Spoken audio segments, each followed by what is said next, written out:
Breaking of the box office report.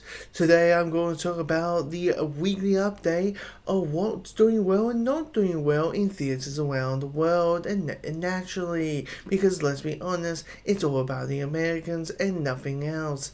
The course today, it's all about how did the opening weekend of the recent big blockbusters outcome with Venom The Last Dance, the third installment of the Venom franchise. Okay, I'm sorry, I can't do the voice. I mean, I was going to do a whole thing, and then I quickly realized for you guys it would be 100% annoying if I did the Australian new casting voice. I mean, most of it, yeah, the Australian new casting voice, it's kind of. Yeah, I think if you're from other parts of the world, you'll be like, why are you doing that weird voice? That's why. That's why, because I'm doing news report, news report, news report. That's basically the reason. So, the numbers have come in for Venom, The Last Dance, and it has underperformed. It was projected to make 70 mil, $70 million, and I mean, the Venom films have opening weekends have done pretty well. I mean, the first one made $80 million, and then the second one, Let There Be Carnage, made 90. So naturally, everybody's expecting it's going to be in that ballpark around 70 to 90. Maybe if it does super well, probably hit 100 or something. But it was kind of a surprise that it made 51. Now, the question is, why did it make?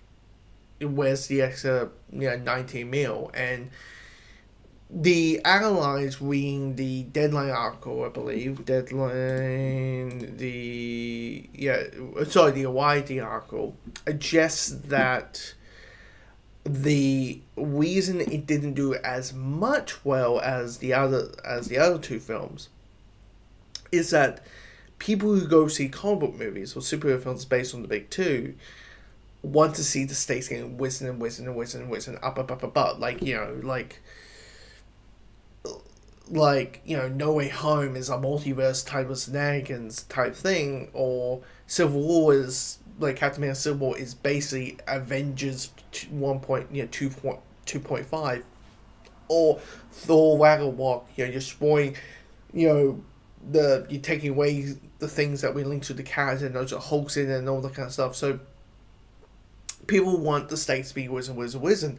Meanwhile, Venom 3, The Last Dance, let's be honest, I'm just going to call it Venom 3 for now, or just say the subtitle. Venom 3 kind of got marketed as a buddy cop film. And when you're marketing it as the final film of a trilogy, you go, really? And probably for the average show, it's like, really? You're doing a buddy cop film with a buddy road trip film with Venom and Eddie? Like, okay, that's how you're going to wrap up the franchise, okay. And not making it more like the third act, which, I mean, if you think about it, I'm probably going to hit spoilers here, but if you make the third act the second act, and then you have Noel getting off his chair and becoming and showing how much he's afraid is, because for the average Joe, Noel is he doesn't even comic wise, like, we joke about, this character's like ancient history and all kind of stuff because it's been around since the 80s, or since it's been around since like the 60s or the 30s or whatever. Noel just came out of the womb, you know what I mean? Like, he's like a couple years old compared to all the other characters. So he's the average Joe, and maybe some comic book fans who don't know who Noel is, maybe heard Noel, but that's kind of it. So they need to know why this guy's a threat, then just saying it's a threat. Now, my guess they will try and go the Voldemort route, which is like, Voldemort. And you don't hear him, you don't see him for like 4 movies, until like the 4th film. And you feel the presence. So the presence, you're like, I want to be like, oh, I want to know more about this Noel guy. But sadly, it didn't hit that effect for me, and I assume a lot of people as well. But the thing is, now you may say 51 mil. Is this movie going to break even? I will say yes, it will break even, because Sony, not like other studios who will put out $200 million for like a courtroom drama, World Buzz, Joker 2, even for a musical. they able to downgrade their budget. They have a reasonable budget with their films. Like, Anyone But You costs about, I think, what was it? It was like 20 mil. And it was about 20 mil. And it made a lot of money. So clearly, and these Venom films have made a lot of money in a financial sense. Mainly because they're able to keep the budget at a reasonable price. So to give you a perspective, the first Venom had a budget of 100 mil. Then Venom 2 had 110 mil. And then, you get it, Venom 3 had 120 mil. And the money is going up and it has this huge success. It's able to quickly break even. And my guess is, like, if it loses money, it loses a little bit of money versus, like, $150 million loss. And it's like, that's someone's about to lose their job kind of level money kind of shit.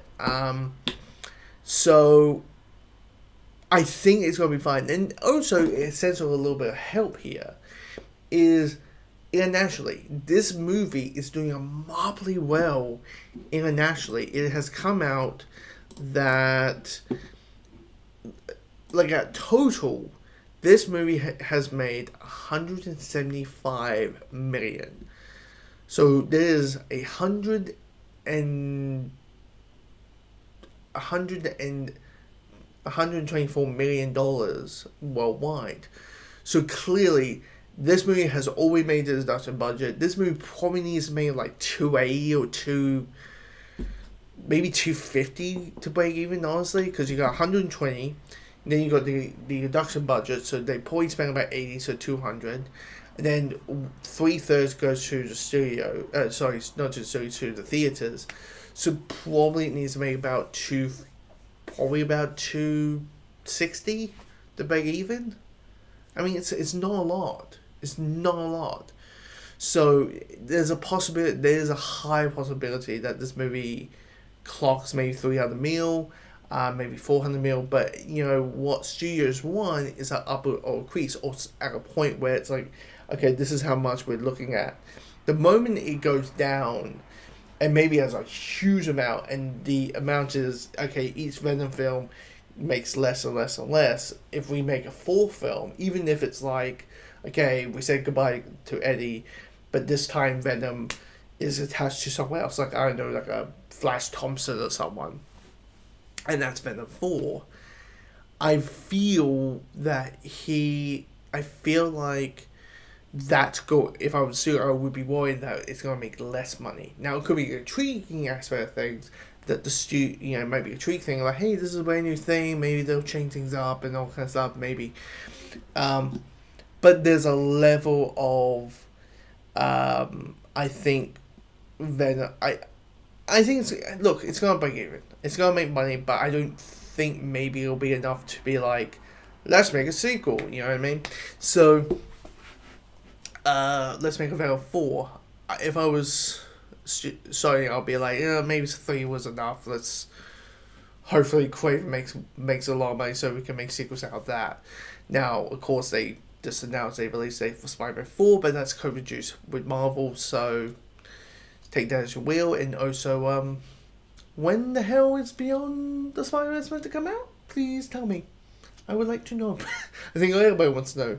Because hopefully this franchise Into the Spider-Verse franchise doesn't end to a to be continued. But anyway, comment below, tell me what you thought of this box office. I might continue doing these box office reports every week to give you guys extra content out for the week, outside just reviews and the odd movie news here and there.